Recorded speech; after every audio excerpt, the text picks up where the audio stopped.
দলের শীর্ষ নেতৃত্ব হবেন আমি কি করে বলবো, তারা সব মহানুভব, মঙ্গল করুন, ঈশ্বর তাদের মঙ্গল করুন। এই আমার বিকেলের পর থেকে আমি কৃতজ্ঞ সারা বাংলার তৃণমূল কংগ্রেসের নেতাকর্মীদের কাছে। আমার হোয়াটসঅ্যাপ উপচে গিয়েছে। সৌজন্যের খাতিরে তো শুধু সেইটুকুই বলেছি, আমি ভুল কোথায় বলেছি? এর থেকে বেশি আমি কি করব? আমি ওখানে কি গোতাগুতি করবো না? আমি কি বলেছি? আমি বলেছি তাপস রায় তিনি ভালো নেতা, দক্ষ নেতা, ভালো জনপ্রতিনিধি, কিন্তু তিনি অন্য দলে চলে গিয়েছেন। এটা একটা রাজনৈতিক লড়াই, তাকে আমরা রাখার চেষ্টা করেছিলাম, তিনি কথা শোনেননি, চলে গিয়েছেন।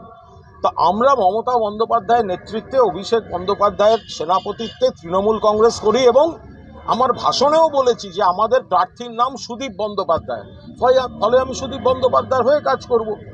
তো এটার মধ্যে কোথায় দোষ আছে আমি তো এখনো কিছু সেটা বুঝেই উঠতে পারছি না।